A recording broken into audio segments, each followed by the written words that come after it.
Eh, quiero dar la bienvenida y saludar a todos los participantes en esta cita internacional de hoy del Club Internacional de Prensa desde Madrid, aunque en conexión internacional, porque vamos a tener escalas en Singapur, en Abu Dhabi y en algunos otros sitios de la geografía española. Bueno, yo soy Javier Martín Domínguez, presidente del Club Internacional de Prensa, y hoy vamos a analizar la situación en Myanmar o en Birmania, como también se sigue llamando extraoficialmente, un país con 54 millones de habitantes, grandecito, España más, y donde la noticia del golpe de Estado, la represión, los ataques a la prensa y a los periodistas, pues nos llevan a tenerlo como objetivo de nuestro debate informativo de hoy, ¿no? Yo tengo aquí, no sé si la puedo enseñar, mi guía de mis años asiáticos, que no sé, ya no se publica el Far Eastern Economic Review, creo. Esta era la guía que hacían de Asia, que yo utilizaba para mis viajes, y lo más gracioso al recordar estos de los años 80. Al mirar Birmania, Burma, pues lo primero que dice es que it's a land of peace. Es decir, que como estamos en unos días sangrientos y duros, esto es decir que Myanmar es un lugar de paz. Y luego dice también, y poco sofisticado en términos de desarrollo moderno. Yo creo que han cambiado muchas cosas desde los años 80, pero quizá hay elementos del país que no hayan cambiado tanto, como es el sometimiento de la población, ¿no? De un país que se independizó del Reino Unido en el 48, gobernado por comunistas, por dictaduras militares, bueno, periodos muy turbulentos, y parecía que el desembarco de la Nobel de la Paz de Aung San Suu Kyi, la hija del general Aung San, podía devolver al país una cierta tranquilidad, una vía democrática, pues vemos que otra vez esto se ha vuelto a empantanar. Y bueno, pues para analizar esta serie de cosas tenemos a dos expertas en la zona que ahora presentará nuestra compañera Paula. Me refiero a Marta Folguera y a Paloma Almoguera, corresponsal en el sudeste asiático. Pero voy a ceder la palabra a Paula García Baena, del Máster de Periodismo de la Universidad Rey Juan Carlos, ahora colaborando con el Club Internacional de Prensa, que nos va a introducir ya el tema y a nuestras invitadas en este tema tan apasionante como la situación en Myanmar. Así que, Paula, cuando tú quieras. Bueno, pues en primer lugar, gracias a todos, a las ponentes y a quienes estáis viendo esto. Quería en primer lugar decir que a lo largo de la conferencia, quien quiera puede ir poniendo las preguntas en el chat de Meet si tenéis acceso, y si no, también a través de Twitter con el hashtag Cita Internacional Myanmar. Si estoy así un poco dispersa es porque tengo que admitir a todo el mundo que quiere entrar y me están saltando muchas notificaciones. Y nada, luego al final... En este momento somos 43. Claro, es que me van subiendo de golpe. Y luego al final del coloquio, pues recogeré las preguntas y se las haré tanto a Paloma como a Marta. También quería mencionar que, bueno, en el cartel que pusimos, en primer lugar, iba a participar también Edith Rodríguez Cachera, que es la vicepresidenta de Reporteros Sin Fronteras, y finalmente no ha podido asistir a la conferencia por cuestiones laborales. Pero aún así queremos resaltar los informes que hace esta organización de cara a la visibilización y la denuncia de la situación de la prensa en distintos lugares del mundo, porque de hecho pues, nos sirvió bastante a la hora de organizar esta conferencia. Y publicaron tan solo 10 días después del golpe de Estado en Myanmar un informe en el que aseguraban que la libertad de prensa había retrocedido 10 años, llegando a los niveles en los que estaban antes del inicio del proceso de democratización. ¿Y a qué se debía este retroceso? Bueno, pues en cuanto a los medios locales se pueden señalar varios elementos: las intimidaciones, la censura, las detenciones de los periodistas en el terreno, también la retransmisión de propaganda militar en los medios estatales o los bloqueos temporales de las redes sociales. Y a esto se suma una proposición de ley de seguridad digital preparada por la Junta Militar, que analizaremos y comentaremos un poco más adelante, pero que en resumen violaría el derecho de los ciudadanos a tener información fiable, así como la confidencialidad de los datos y las fuentes de los periodistas. Y esto también dificulta el trabajo de los periodistas internacionales que no han podido trasladarse a Myanmar a cubrir los acontecimientos y lo tienen que hacer desde los países vecinos, teniendo en cuenta con las limitaciones que esto conlleva, como ya nos contará Paloma. Y por último, quiero cerrar la introducción mencionando que Myanmar ocupa el puesto 139 de los 180 países de la Clasificación Mundial de la Libertad de Prensa 2020 de Reporteros Sin Fronteras, en donde la crisis de confianza hacia los medios de comunicación es la característica primordial, y esta organización señala que los fundamentalistas budistas no dudan en imponer violentamente su visión del mundo en los medios de comunicación. Y ya después de esta breve introducción paso a introducir a las ponentes que participan hoy. En primer lugar, bienvenidas, y después ya pues os cederé la palabra. Bueno, Paloma Almoguera es periodista y reportera, lleva más de 10 años con su experiencia internacional en distintos puntos del mundo y actualmente reside en Singapur. Es periodista freelance para El País y para El Confidencial, y se ha encargado de cubrir pues, todos los acontecimientos para este periódico desde el 1 de febrero.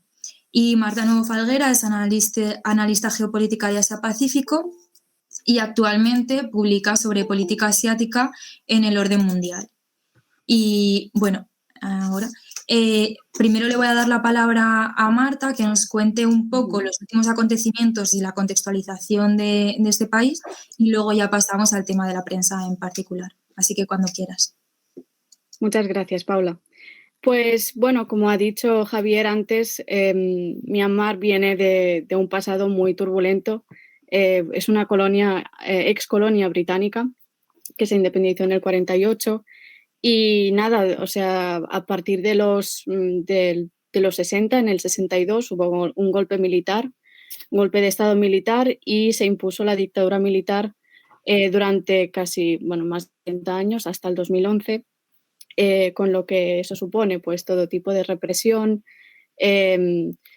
ningún tipo incluso de libertad de prensa, a medida que también, pues por ejemplo, se iba, digamos, o sea, era un país cerrado, pues sus vecinos o la comunidad internacional se iba, digamos, evolucionando, progresando, pues no había ningún tipo de, digamos, de libertad ahí. Entonces, esta dictadura militar también lo que hizo fue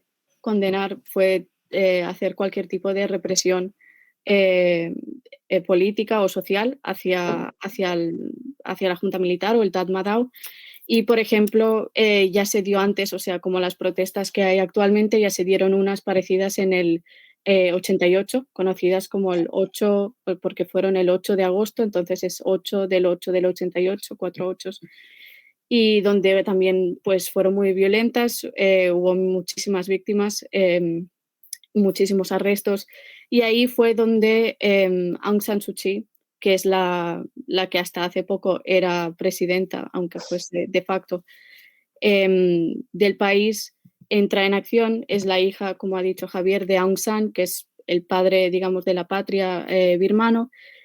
Y pues Aung San Suu Kyi, digamos que desde entonces, desde finales de los 80, es la figura que representa cualquier tipo de la contraposición, la oposición a la junta militar. Es por eso que estuvo tantos años bajo arresto domiciliario por la junta militar. Es por eso también que pues obtuvo el premio Nobel de la Paz en el 91 por su lucha a favor de los derechos de la población birmana. Y bien, el tema es que hace una década más o menos, a principios de 2010, 2011, hubo, digamos, un cambio democrático, un giro democrático más acompañado, o sea, junta militar con el partido de Aung San Suu Kyi, que aún seguía siendo muy popular entre la población, y escribieron una constitución, hicieron elecciones de esa manera, como, fraudulenta. Hay muchos que dicen que fueron, o sea, su validez no fue del todo, no fueron del todo válidas, fueron algo fraudulentas, pero el hecho es que al cabo de unos años, en 2015, volvieron a hacer elecciones, y el partido de Aung San Suu Kyi ahora, esta vez ya sin tantas trabas, pudo acceder al gobierno. Entonces, después de esta, digamos, experimento democrático que ha durado 10 años, en el que el país, por primera vez en su historia moderna, pues se ha podido abrir al mundo, la población ha tenido más acceso pues a la libertad de prensa, a Internet mismo, a las redes sociales, a poder comunicarse, a poder viajar incluso más al exterior, pues se ha dado fin, o al menos un punto y aparte este último mes. Y los últimos acontecimientos pues bien, hace ya un mes que se dio el golpe de Estado y justamente no fue un día escogido al azar. El día 1 de febrero era el día en que se iba a constituir el nuevo gobierno, elegido en las elecciones de noviembre de 2020, y unas pocas horas antes pues arrestaron a toda la cúpula, digamos, a Aung San Suu Kyi, al presidente de Myanmar y a otros ministros. Y bien, desde entonces no se sabe nada de ellos. Se sabe que Aung San Suu Kyi primero estuvo bajo arresto domiciliario otra vez, luego hubo una audiencia y la condenaron. Ya lleva cuatro cargos por los que si sale que es culpable le podrían incluso caer hasta 8 años en prisión. Y bien, y por parte de la población birmana, después de 10 años de democracia, no, digamos que no te quedas de brazos cruzados en casa, sales a la calle y a medida, poco a poco, los primeros días no tanto, porque siempre había como ese miedo a ser arrestado, a que la junta militar pues viniese a tu casa y te arrestase, pues han salido a la calle. Y el problema es que en las últimas semanas, sobre todo, pues estas protestas que son por parte de la población birmana muy pacíficas, pues la violencia ha incrementado por parte sobre todo de los militares, de la policía y bien, y se ha llegado pues a días como el 28 de febrero o incluso ayer mismo, el 3 de marzo, en los que en más de un día, en un día hubo más de 30 víctimas mortales, centenares de heridos y millares de arrestados. Y así va la situación. Si se puede o no solucionar a través de mediación, a través de ASEAN, de la Organización de Estados del Sudeste Asiático, está por verse. Y bien, y por parte de la sociedad internacional, lo que sí es que han impuesto sanciones. Por lo que veo, esta vez lo han hecho y lo han intentado hacer algo, digamos, mejor, y han anunciado que van a ser sanciones más centradas en ciertas personas, sobre todo en militares, pero más que las sanciones en sí, lo que tendría que haber y lo que se está intentando encontrar una vía es de que haya una mediación entre ambas partes, entre el gobierno militar y entre el partido de Aung San Suu Kyi y la población, para que pueda haber una resolución del conflicto. Muchas gracias, Marta. Ahora, yendo un poco más al papel de la prensa, quería preguntarle a Paloma pues, cómo ha sido trabajar estas últimas semanas y cubrir lo que ha pasado desde el 1 de febrero, sobre todo. Hola a todos, encantada de participar. Bueno, pues como decíais también, está siendo una situación pues, bastante difícil. Se suman varias circunstancias, algunas ajenas al conflicto, como por ejemplo la pandemia de COVID y otras propias, obviamente, de lo que ha ocurrido en Myanmar.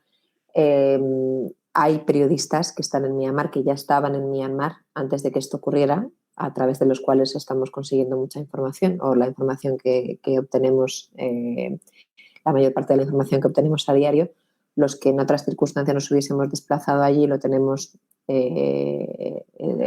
imposible por el propio cierre de aeropuertos en Myanmar y por las políticas de fronteras cerradas de la mayoría de los países asiáticos en los que vivimos. Entonces, resulta complicado. A todo esto se suma, además, pues las propias medidas que está tomando el gobierno de Myanmar. Como decía antes Javier, Myanmar ha retrocedido, se ha puesto de nuevo en el periodo previo a la transición democrática de 2011, en cuanto a, os lo mencionabas, Paula, según el informe de Reporteros Sin Fronteras, ¿no? ¿En qué se traduce esto? Pues primero hay cortes de internet por las noches. Lo que ocurre por las noches se ve luego por la mañana. Ya estamos viendo que los jóvenes que están protagonizando en su mayoría las protestas recurren mucho a las redes sociales. Las redes sociales han sido inmensamente populares, Facebook, Twitter, en los años de la transición y todavía tienen acceso a ellas, pero a través de redes VPN, de redes de conexión exterior, porque la Junta empezó ya censurando las redes sociales. La Junta, que además se ha aprovechado de las redes sociales, lo que ha querido ir más no solo en este conflicto, menos porque no les ha dado tiempo, pero por ejemplo en la crisis de los Rohingya y en los ataques y violencia cometida contra los Rohingya, se utilizaron Facebook profusamente. Entonces, bueno, pues resulta difícil obtener información desde Myanmar. Aparte de eso, la ley de ciberseguridad que comentabas, que todavía no está muy bien, que se conoce el borrador y demás, no está todavía del todo perfilada. Las detenciones directas a periodistas, creo que hay 29 detenidos, ya hay algunos imputados, no sé si son 6 o 7, entre ellos un periodista de AP, por cargos como, creo que es alterar el orden público y demás, que pueden acarrear también penas de prisión. Entonces, bueno, pues se suman muchas circunstancias que hacen que sea muy difícil. Sigue siendo, los jóvenes, claro, tienen tanta voluntad de dar a conocer lo que está ocurriendo, que por ese lado hay mucho compromiso con la información, con divulgar información. Entonces, a través de las redes sociales, luego hay medios todavía independientes que están plantando cara a las directrices del régimen. Frontier Myanmar, está Myanmar Now, cuando la Junta Militar les ha enviado boletines diciendo que no empleen términos como golpe, como asonada o como ni siquiera régimen militar, no han cedido, ¿no? Entonces hay mucho compromiso, claro, por parte de la sociedad civil de momento, pero claro, siguen deteniendo, siguen masacrando, esto no se sabe cuánto va a durar. De momento seguimos teniendo una ventana hacia lo que está ocurriendo, pero lo que está claro también es que la Junta la intenta cerrar. Es curioso un poco porque yo creo que claro, es una situación nueva, ¿no? Hablabas, Marta, de que no es la primera represión ni mucho menos, y las manifestaciones, ¿no?, del 88, las del 2007, no existía Internet como no estaba extendido Internet en Myanmar como ahora, ¿verdad? Entonces yo creo que para la Junta también, por ejemplo, el fin de semana que empezaron las manifestaciones masivas, que fueron 5 días después del 1 de febrero, del golpe de Estado, fue cuando se cortó por primera vez Internet, una noche del sábado, lo que llevó a muchos jóvenes a salir a la calle. O sea que en vez de amedrentarlos, ocurrió lo contrario, porque se vieron amordazados. E incluso otros me contaban por mensaje que por puro aburrimiento. Salí a la calle para distraerme, vi las protestas y me uní. Claro. Y encontré una nueva motivación en mi día a día. Si me van a quitar ahora mi conexión con el exterior, entonces, pues quizá una herramienta que la Junta creía que podía utilizar para frenar, para controlar a la población, le salió de la forma contraria. Entonces, yo creo que una circunstancia, un contexto diferente, obviamente en el país, por lo que ha ocurrido en estos 10 años, porque es una generación que se ha educado en la semilibertad, tampoco era plena, ¿no? Pero sí había oportunidades y sensación de conexión, de poder participar en lo que pasa en el resto del mundo, de poder competir con otros países con los países vecinos, que ahora no se puede revertir de la noche a la mañana. ¿Podríais poner un poco en contexto cómo está el desarrollo tanto social como económico del Myanmar respecto a la zona, ¿no?, al sudeste asiático, a los vecinos, que conocemos historias como la de Vietnam, ¿no?, de una recuperación de éxito muy, muy potente, pero quizá no sabemos tanto qué pasa con la antigua Birmania, ¿no?, cómo es su nivel de vida, están creciendo, ven nuevos mercados. ¿Qué retrato nos podéis hacer del país? Pues, a ver, no es digamos, dentro del sudeste asiático no es el país que esté económicamente en mejor estado, sobre todo, o sea, teniendo como referente pues Singapur, Indonesia, Malasia. Pero sí que es cierto que al abrirse democráticamente, pues eso también ha permitido que otros países, pues la inversión extranjera pueda llegar, y especialmente bueno, el socio comercial más importante, que es China, que también está muy presente en el país, pues pueda aportar, digamos, inversión, pueda traer incluso infraestructuras, que es también algo que falta mucho en ese país.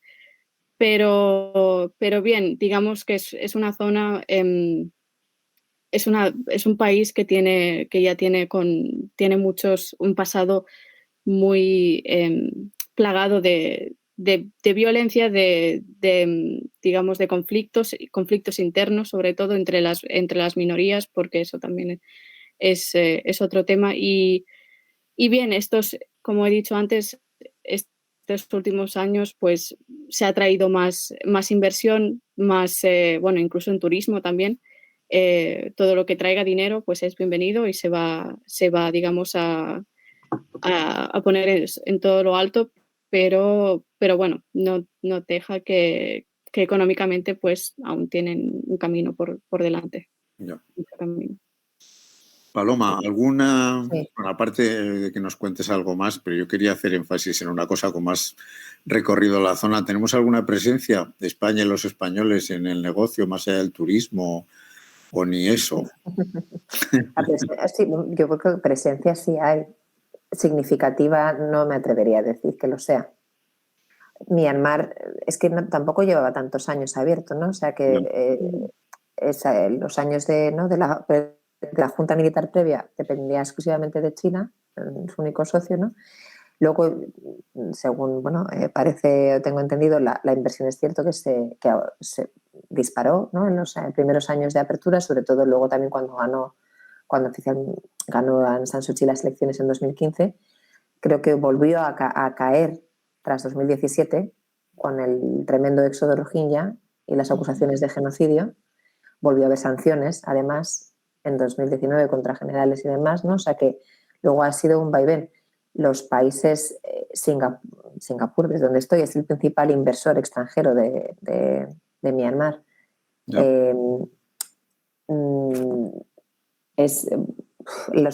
Yo creo que los países, los vecinos, hemos visto a la ASEAN, como decías, Marta, viendo qué rol puede tener. De momento no parece estar teniendo mucho éxito sus intentos de mediación. Los países de la ASEAN no son partidarios de las sanciones. Singapur, por ejemplo, se ha manifestado en contra, de momento, pero parece que las sanciones occidentales sin coordinación con los países que son realmente socios de Myanmar tampoco podrían tener un gran efecto. No. Pero bueno, me estoy desviando a temas sanciones. No, está bien, porque necesitamos un panorama, ¿no? A veces es tan distante que es bueno contextualizar el país y no solamente ver, digamos, los efectos de la represión, del análisis político de esta situación que ha conducido a esto, sino de verdad tener un poco retrato de país, de movimiento, de la evolución. El sudeste asiático ha crecido tanto en tan pocos años, Sí. en cambio algunos países parece que se quedan en el furgón de cola, ¿no?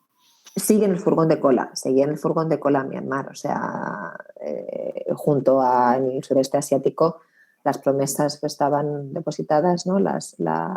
En Indonesia, en Filipinas, en Malasia. Myanmar está más en el nivel de Camboya, Laos, o sea, sigue siendo de los países más pobres del sureste asiático. Ya. A ver, seguro que hay más preguntas por ahí, ¿no? Luego, aparte del ámbito económico a nivel cultural, me pregunto si la religión es un factor importante o decisivo en las relaciones geopolíticas de Myanmar con sus vecinos y con el resto del mundo. Sí, bien. Myanmar es un país mayoritariamente budista, entonces digamos que la imagen que tiene, o sea, que se tiene mundialmente del budismo es así, que no es una una religión muy pacífica, que no, digamos, no tan belicosa como otras, pero no es el caso, o sea, en todas partes cuecen habas.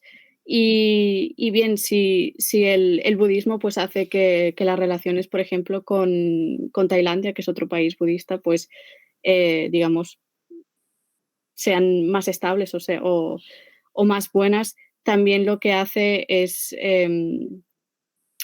lo que permite que sea, o sea, que sea un país mayoritariamente budista es que a nivel internacional sea, digamos, bien visto. O sea, no es, digamos, un país de otra religión pues que tenga una opinión, o sea, que el mundo tenga una opinión peor sobre según qué religión. Pero bueno, el tema es, más allá de a nivel religioso, cómo se relaciona con países de la zona, es sobre todo cómo se relaciona con tener en su propio país minorías que son también de otras religiones. Y ahí entramos pues sobre todo en el tema rohingya, porque bueno, los rohingya es una minoría musulmana y entonces pues eso hace que, por ejemplo, para un birmano así digamos, para un birmano un rohingya sea incluso no considerado un ciudadano del país. Entonces, pues por ejemplo, ya los califica como, bueno, tú no eres de Myanmar, tú eres, por ejemplo, de Bangladesh, que es el país vecino, que es un país musulmán. Entonces, a ver, a nivel institucional con Bangladesh no es que tengan tampoco un choque aférrimo ahí, pero sí que es a través de cómo se gestiona la religión, la diversidad religiosa en el país, que puede tener algún tipo de rencilla o algún tipo de choque sobre todo con Bangladesh, porque es, digamos, el país también receptor de todos los refugiados rohingya.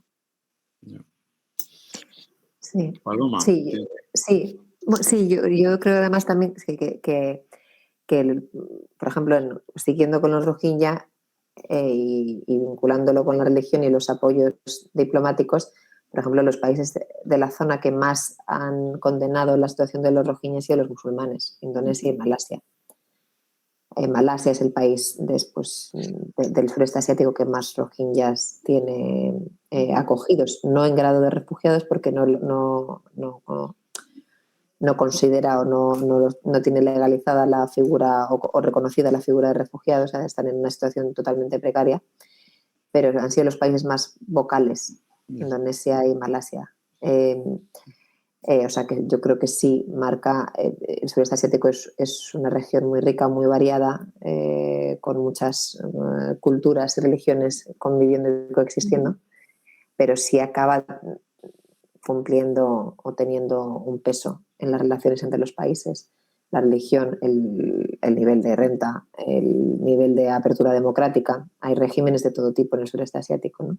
Entonces, por eso es tan difícil ahora, por ejemplo, que la ASEAN, por lógica, porque son sus vecinos, porque Myanmar es parte de la asociación, tiene que manifestarse, tiene que ser una parte, tiene que buscar mediar en el conflicto, son los únicos que han mantenido un contacto directo con representantes de la Junta, algo muy criticado en las protestas de Myanmar, pero bueno, no parece que les quede más remedio que hacerlo si quieren intentar tender puentes entre la Junta y la Liga Nacional para la Democracia de Suu Kyi. Pero a lo que voy es que es muy difícil dentro de la ASEAN, por su propia naturaleza, por la diversidad de sus países, religiosa, política, etcétera, encontrar consensos. Es casi algo que no se ha producido en su historia. Entonces, su rol pues va a ser de nuevo limitado. Exacto.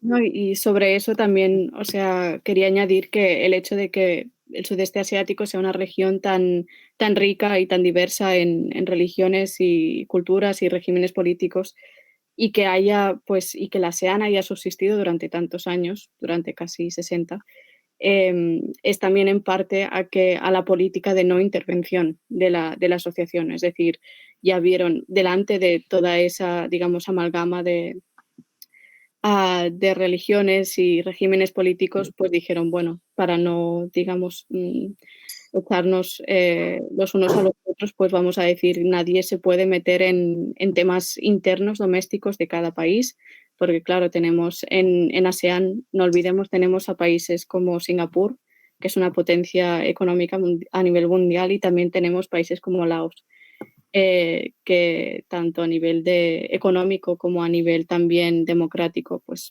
es prácticamente inexistente, muy, muy bajo. Entonces, eso también añade leña al fuego al hecho de que, aunque se intente mediar en el asunto, se tenga que jugar muy bien, que mediar muy bien incluso las palabras que se usan para poder jugar, o sea, entre un campo y otro, entre el campo de mediar, pero sin tener que imponer algo, sin tener que, digamos, meterse en el asunto interno que es el conflicto de Myanmar. Bueno, yo la pregunta del millón sobre la derrocada, ¿qué pasa con Aung San Suu Kyi? ¿Hay información sobre ella? ¿Ha hecho declaraciones en algún sitio? ¿Sigue encerrada en casa? ¿Qué se cuenta ahí en Singapur? ¿Qué se sabe en la zona, ¿no?, de su situación? Y otra derivada, es decir, ¿es un personaje incómodo para China? Aung San Suu Kyi, ¿es una de las razones de su posible caída? Bueno, pues no ha habido declaraciones de ella, declaraciones a medios. Sí, el otro día, el lunes me parece que fue, en la segunda vista judicial, asistió por videoconferencia, pero no son imágenes o declaraciones que hayan trascendido, para escuchar sus cargos, para escuchar los nuevos cargos en su contra. O sea que está silenciada por la Junta. Tampoco se sabe si ha mantenido contacto con miembros de representantes de gobiernos extranjeros. Con lo cual, la intención de la Junta, de momento, parece muy obvia, que es mantener a Aung San Suu Kyi al margen totalmente de la política. Hay que recordar que la Junta ha dicho que quiere convocar elecciones cuando finalice el estado de emergencia, que en principio es un año, pero que podrían ser 2. Unas elecciones que serán una pantomima si la Liga Nacional para la Democracia no puede presentarse. Otra vuelta de tuerca es que la Liga Nacional para la Democracia es Aung San Suu Kyi. Muchos analistas coinciden en que ella tampoco ha hecho nada por tener por encontrar un heredero, un aliado, o sea que ha personalizado el partido, lo ha liderado de forma bastante déspota. Entonces, el partido ha quedado cojo. Sin ella no hay partido, eso la Junta lo sabe. Ya. Hay intenciones del partido, de la Liga Nacional para la Democracia, de mantenerse a flote. Se ha visto ahora también que han declarado con un gobierno alternativo que quiere ser reconocido por la comunidad internacional para que la Junta no se convierta en interlocutora de la comunidad internacional. Veremos qué pasa con, por ejemplo, los del cargo, la persona que está, el miembro permanente de Myanmar en la ONU y demás. Claro. Y luego, a tu pregunta de China, Aung San Suu Kyi, su primer viaje al exterior después de las elecciones de 2015 fue China. Pese a que China fue el socio de la Junta que la mantuvo 15 años bajo arresto domiciliario, Aung San Suu Kyi eligió el pragmatismo en su modo de liderazgo. Yo creo que en principio eso se infravaloró sobre cómo iba a ser el estilo de gobierno de dirección de Suu Kyi, que vio claro que tenía que a China que no le podía dar la espalda, no se lo podía permitir.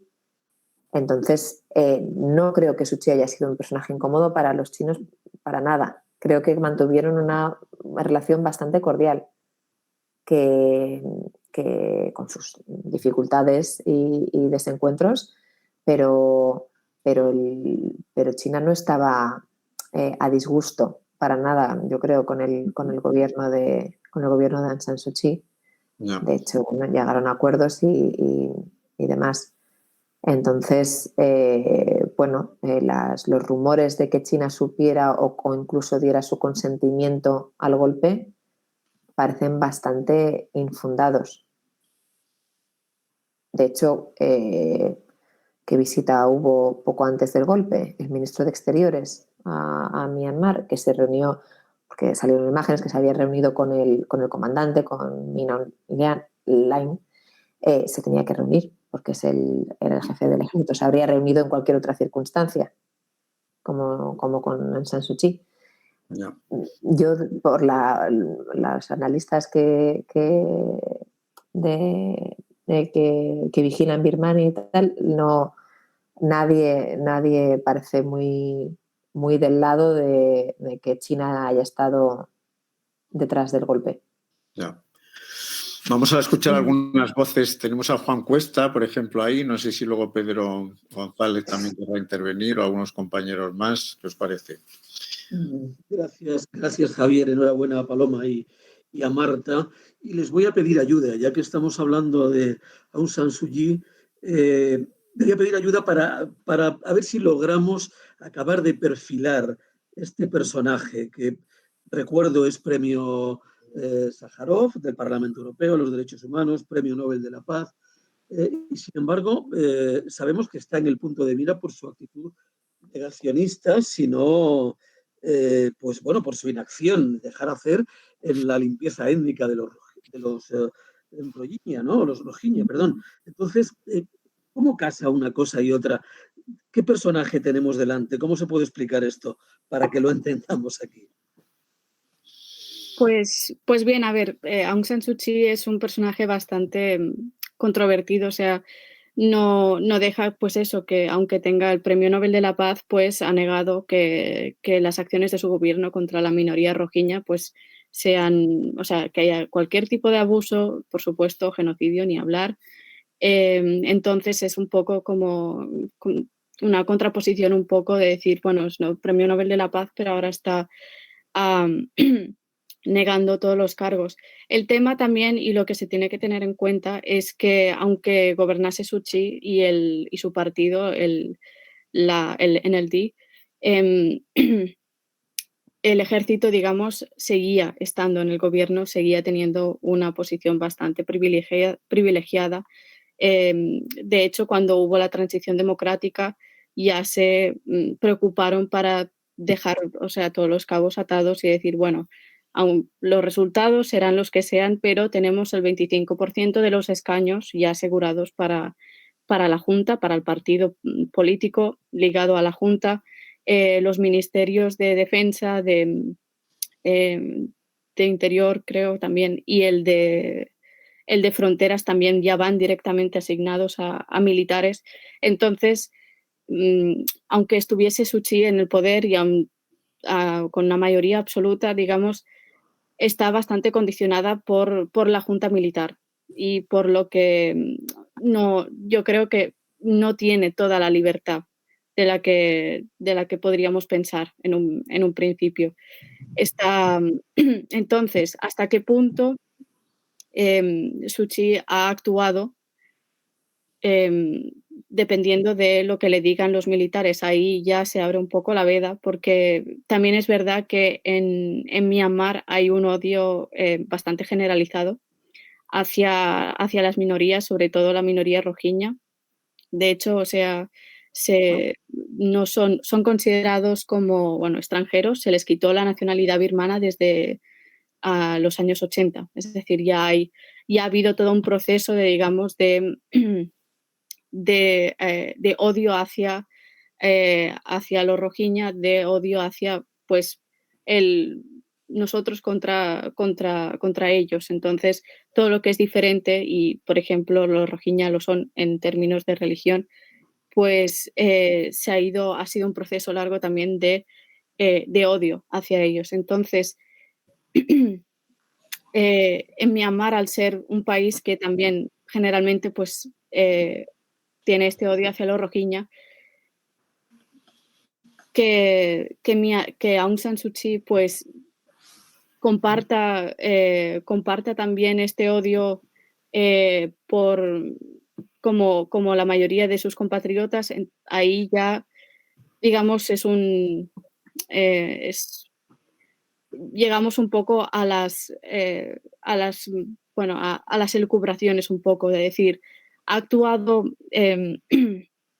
porque el Tatmadaw, la Junta Militar, le ha dicho tienes que negarlo, pase lo que pase, lo tienes que negar todo, o es ella también que digamos, por estrategia electoral ha dicho, bueno, pues como la gran mayoría de mis compatriotas pues tienen este odio hacia los rohingya, además los rohingya pues no pueden votar en las elecciones al no ser considerados ciudadanos del país. Entonces voy a adoptar este tipo de pensamiento, este tipo de acciones para ganar aún más apoyo, o de verdad ella no comparte este sentimiento, pero se ve forzada a hacerlo. Entonces ahí ya no se sabe muy bien. Es la política de Myanmar y sobre todo la influencia que tiene la Junta Militar es un pozo, digamos, aún por descubrir. Hay bastante que extraer de ahí. ¿Y los rohingyas están teniendo algún papel de cara a las manifestaciones que se han producido desde el golpe de Estado? En Myanmar quedan alrededor de 1 millón de rohingyas, sobre todo en el estado de Rakhine, al oeste del país. Y cientos, no sé cuántos, de decenas de miles, cientos de miles, viviendo en condiciones casi en prácticamente campos de reeducación. O sea, lo que quiero decir es que no tienen gran libertad de movimiento. Si nos planteamos si los rohingya están de acuerdo con el golpe de Estado o si siguen apoyando, porque Aung San Suu Kyi fue también la promesa de las minorías étnicas, ¿no? Yo, por mi parte, en las entrevistas que he podido hacer a rohingyas, no hay opción buena para ellos, pero por lo menos con los que yo he tenido ocasión de hablar, seguían prefiriendo el gobierno de Aung San Suu Kyi a que volviese la Junta Militar, que recordamos que son los ejecutores del posible genocidio de 2016-2017. Entonces, no están siendo la voz de la defensa de Suu Kyi, pero parece que si les dan a elegir siguen prefiriendo un gobierno que pueda tener, por lo que decías, Marta, porque no se sabe cuánto margen de maniobra real tiene Suu Kyi todavía cuánto tenía en el gobierno. O sea, el plan de Suu Kyi en esta segunda legislatura era reformar la Constitución para irles quitando poco a poco poder a los militares, que es por lo que los militares han dado finalmente, ¿no?, el golpe, gran parte de los motivos. Entonces, seguía habiendo la esperanza de que Suu Kyi volviese a demostrar un poco ese espíritu democrático que le llevó donde está. O sea que la complejidad de su persona es la complejidad de la circunstancia también, y de su propia educación. Aung San Suu Kyi es hija de un general, o sea, conoce muy bien a los generales, conoce al Tatmadaw perfectamente y se ha educado en el sistema. O sea que, como decías tú, Marta, hay quien opina que Aung San Suu Kyi directamente desdeña a los rohingya, como la inmensa mayoría de los birmanos budistas, y que eso no es ni siquiera una cosa o la otra, es que eso puede también ir unido a que no le salía a cuenta en su estrategia política o en su estrategia hacia el Tatmadaw defender a los rohingya, aún sabiendo que se iba a convertir que eso le iba a suponer muchas críticas desde la comunidad internacional, que por otra parte, también siendo un poco autocríticos,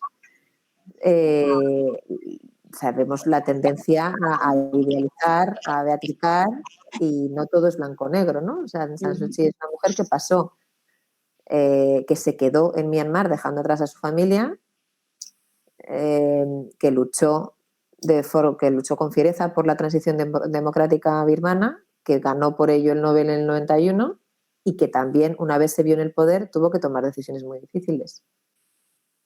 O sea, que etiquetarla de ángel o demonio parece poco posible, dadas las circunstancias, para nadie, ¿no? Pero ante estas circunstancias, además, a las que ella se enfrenta, pues parece... ¿Y creéis que, perdón, No. ¿y creéis que el movimiento civil de desobediencia puede conseguir sus objetivos después del inesperado auge de todos los jóvenes, la participación de todos los jóvenes? Bueno, lo veo un poco complicado. O sea, a ver, por sí solos, no. Está claro que hay una diferencia abismal entre que pues no se hubiesen organizado y entre que se hayan, pues eso, lo que han hecho, se han organizado. A través de las redes sociales ha habido incluso también una participación extendida entre muchas minorías, incluso rojiña, en las protestas, también en todo tipo de, o sea, incluso en gente que trabaja para el gobierno, sea en hospitales, sea en el gobierno mismo, a niveles más bajos, pues se han manifestado, han, digamos, dado han aportado su granito de arena, digamos, al movimiento, pero no deja que por sí solos no tienen, al menos a mi parecer, tanto, o sea, no, les faltaría más para poder llegar a conseguir sus objetivos.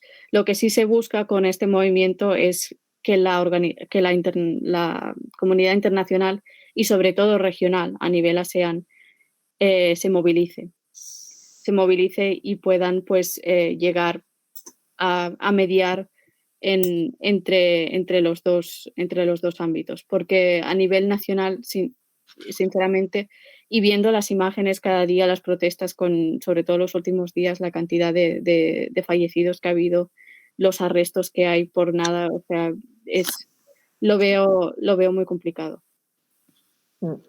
Sí.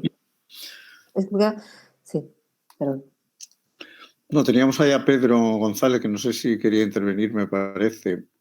Sí, si quieres, yo quería volver un poco al tema geopolítico y no sé, quisiera que me confirmarais o me dierais vuestra opinión a propósito del papel de China. Si esto consolida o por el contrario altera sus planes de convertir de alguna manera a Birmania, a Myanmar, un poco en un país preferente, por no decir un auténtico protectorado, teniendo en cuenta el interés que tiene, yo creo, China en hacer que sea justamente su gran salida al Índico y naturalmente poder alterar un poco el cuello de botella que se produce en el estrecho de Malaca, que como sabemos es la zona pues más densamente poblada de barcos y de mercancías del mundo, y que naturalmente eso, por lo menos a mi entender, ha sido un poco la política, creo yo, de China respecto de Myanmar desde hace muchos años y mucho más recientemente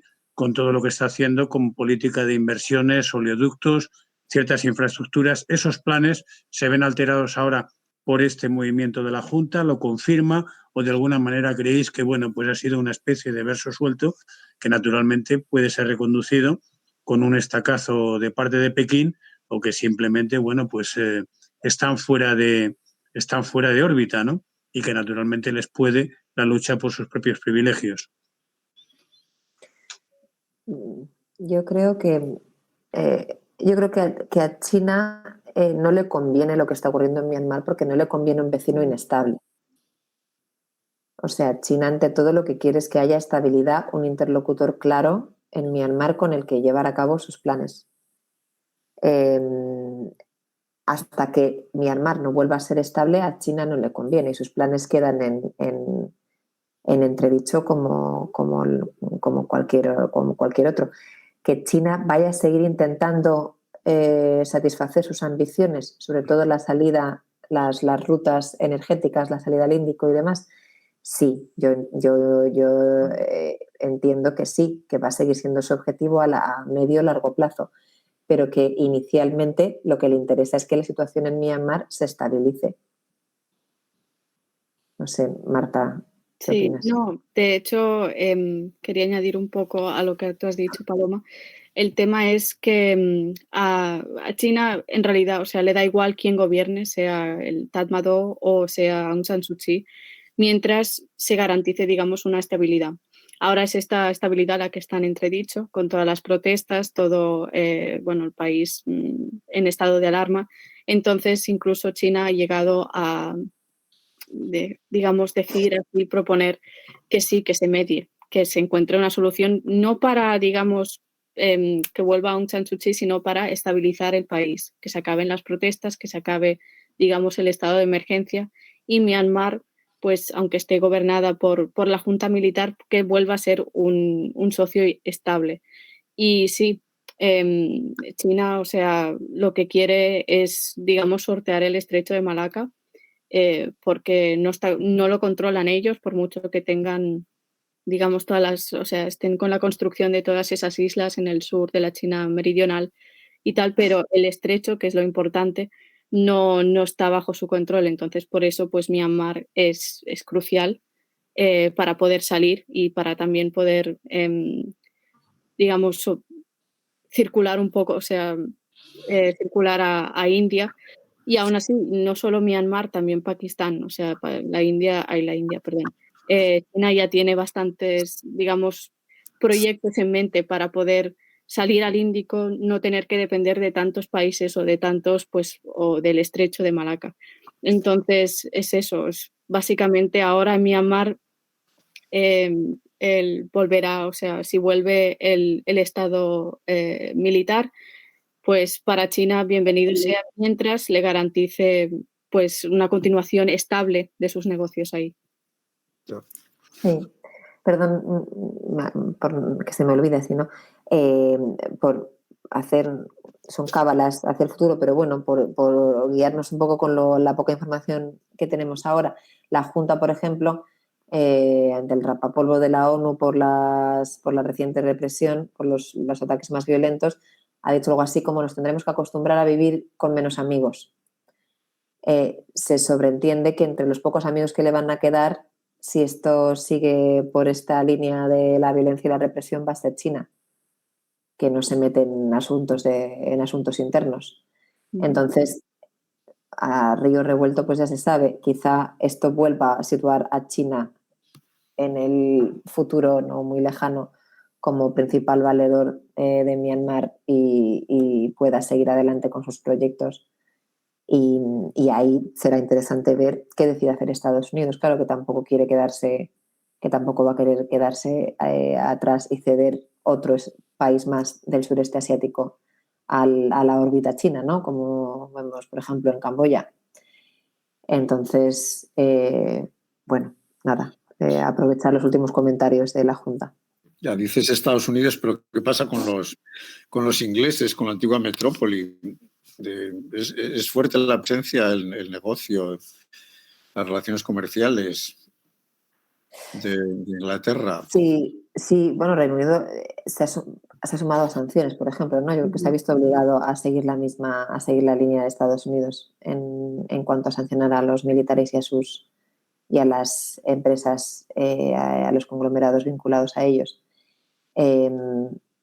Pero creo que sí parece que si no hay una política, una posición un poco negociada hacia Myanmar, o sea, por la parte occidental, por la parte de los vecinos, ya sabemos por otras experiencias, por otras internacionales, que la influencia será limitada y que acabará abocando a Myanmar a un aislamiento al aislamiento que ya vivió y probablemente a más relaciones con China. Entiendo. No. Pues no sé si en el chat, Paula, tienes alguna pregunta o porque estamos ya en la recta final, ¿no?, de nuestro tiempo. No hay ninguna pregunta. Bueno, Juan Cuesta ha escrito que se tiene que ir. Yo quería, volviendo un poco al tema de la prensa, si nos podríais hablar un poco de la ley de ciberseguridad que hemos mencionado anteriormente y qué camino lleva y si es viable o no es viable. Bueno, su viabilidad, la verdad es que con un gobierno dirigido por el Tatmadaw, pues es bastante, o sea, es muy probable que sea viable, la verdad, en esos términos. Lo que de aquí a que se pueda, pues, a que se haga, a que entre en funcionamiento y cómo los ciudadanos de Myanmar puedan sortearlo, pues esa es otra cosa. Yeah. Sí, yo creo que están esperando que a ver cómo ejecutarla, quizá más que el contenido, a ver cómo se puede ejecutar. En esto también se ha escrito mucho, se ha dicho mucho que Myanmar podría estar siendo asesorado con China, ¿no? Para ver cómo crear otra gran muralla digital al estilo de la China. Podría ser que estuviesen recibiendo algún tipo de asesoramiento.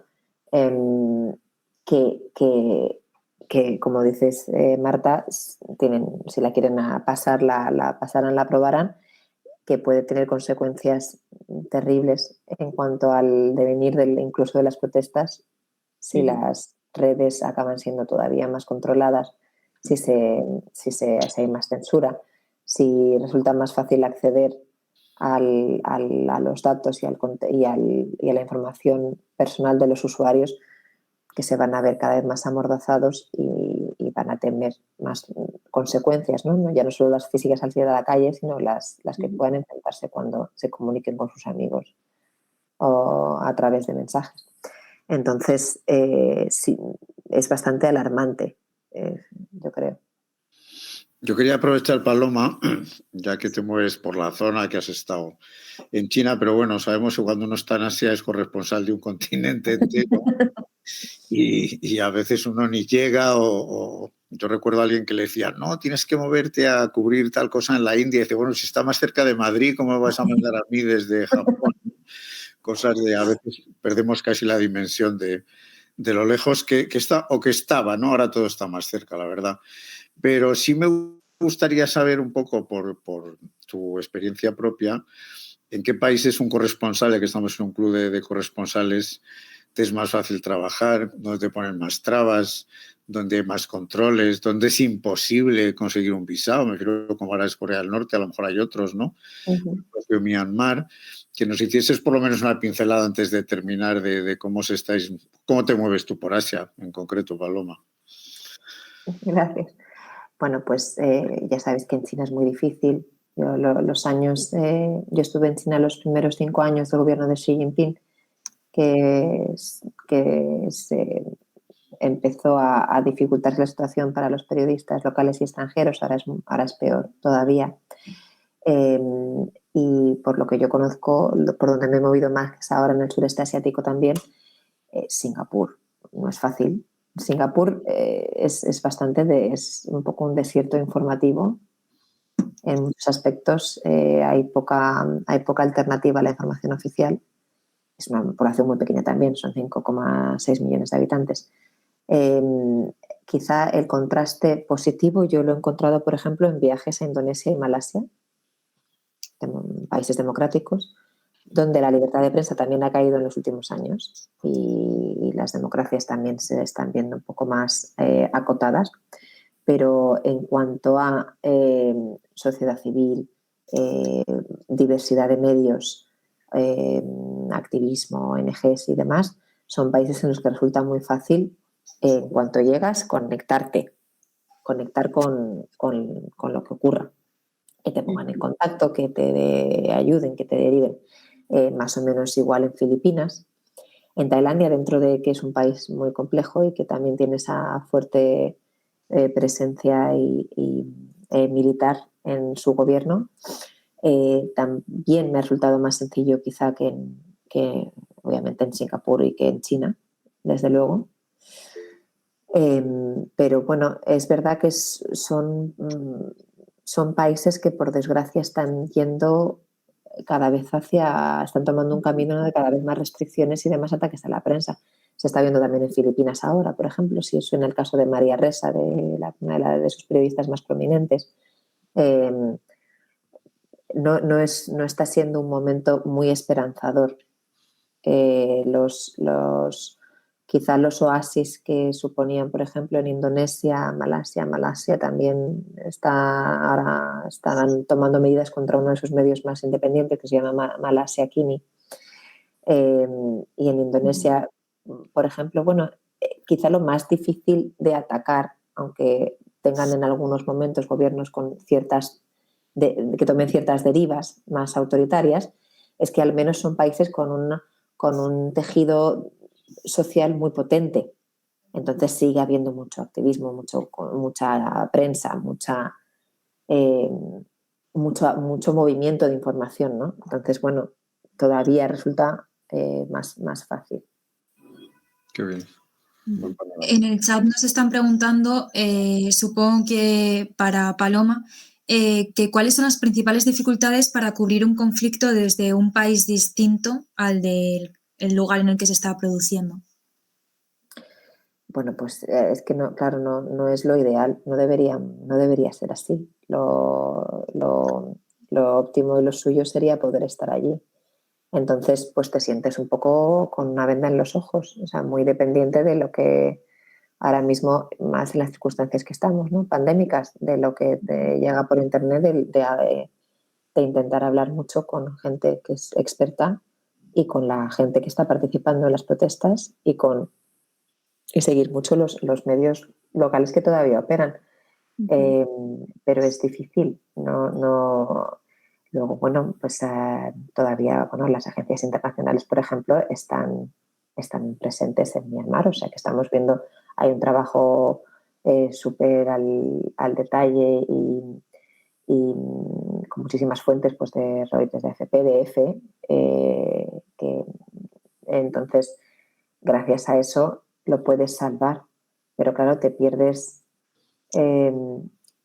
entender un poco cuál es el sentir, ¿no? de la gente, incluso palpar un poco el miedo que deben estar viviendo y la tensión, que por mucho que veas imágenes que estamos viendo tan horribles y tan explícitas en Twitter de los fallecidos o de cómo apalean a veces a los civiles, no es lo mismo que estar y poder verlo más, ¿no? Que de primera mano, que creo que eso ayuda a la hora de transmitirlo, obviamente mucho. Así que pues no es fácil ni es lo ideal, desde luego. Ya.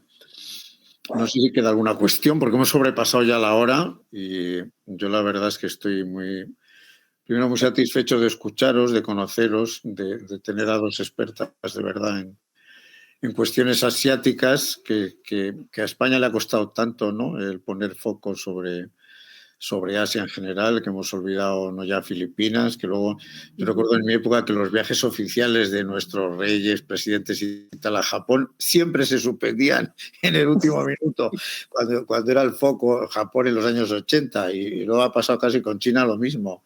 Entonces hemos tenido un déficit muy grande que tenemos que seguir cubriendo y que con vuestro arrojo, valentía e interés, ¿no? por moveros por estos territorios, yo creo que vamos a ir recuperando. Te agradezco y ahora le daré la palabra a Paula para terminar, pero al gran grupo que se ha conectado hoy. Si yo he visto bien, hemos sido más de 60 y ahora mismo hay 46 personas todavía conectadas para hablar de un país lejano, distinto y distante, que se decía, ¿no? Pero yo creo que cada vez nos interesa más, quizá por la figura mítica, ¿no? De la premio Nobel, por las resonancias quizá demasiado historicistas de Birmania y que nos interesa conocer más. Yo, fíjate, he recuperado estos días la edición de Los días de Birmania de George Orwell, no sé si se ve, pero la verdad es que es uno de los libros de Orwell que peor ha envejecido, yo creo. No creo que sea ni una imagen muy potente del país, ni es un libro periodístico, realmente es un libro más de memorias personales de su época, de la época que estuvo destacado Orwell en Birmania. Pero bueno, es un elemento más para acercarnos a esta zona. Y no sé si hay otras preguntas antes de que cerremos, porque Paula es la encargada de hacer el resumen final. Yo de momento no he recibido más preguntas, solo deciros si queréis comentar algo que no se haya mencionado, que no haya salido por las preguntas que hemos estado realizando, pues podéis hacerlo. No, por mi parte hemos tocado bastantes temas y la verdad es que no me queda poco más que añadir. También por aquí, gracias. Pues esperamos ver a Paloma por el club cuando venga por Madrid, por el Internacional de Prensa, para darle la bienvenida oportuna. Será un placer. Y a vosotras, pues es nuestro primer contacto con vosotras desde el club, pero espero que no va a ser el último, y porque como decía, los temas asiáticos van a seguir siendo preferentes en esta cita internacional que esperamos mantener con una cadencia de semana o de que cada 15 días. Y si me deja Paula, cerramos aquí. ¿Qué te parece? Sí. Damos las gracias a todo el mundo, ¿no? Sí, perfecto. Por mí decir nada más que muchas gracias por haber participado, por haber accedido a estar en esta charla con nosotros en la primera cita internacional que hemos tenido. Y nada, muchas gracias también a todas las personas que se han conectado, a todas las personas que han estado todo el rato con nosotros y nada, pues nos veremos en la próxima, si no. Perfecto, muchas gracias por la invitación. Muchas gracias. Suerte. Gracias.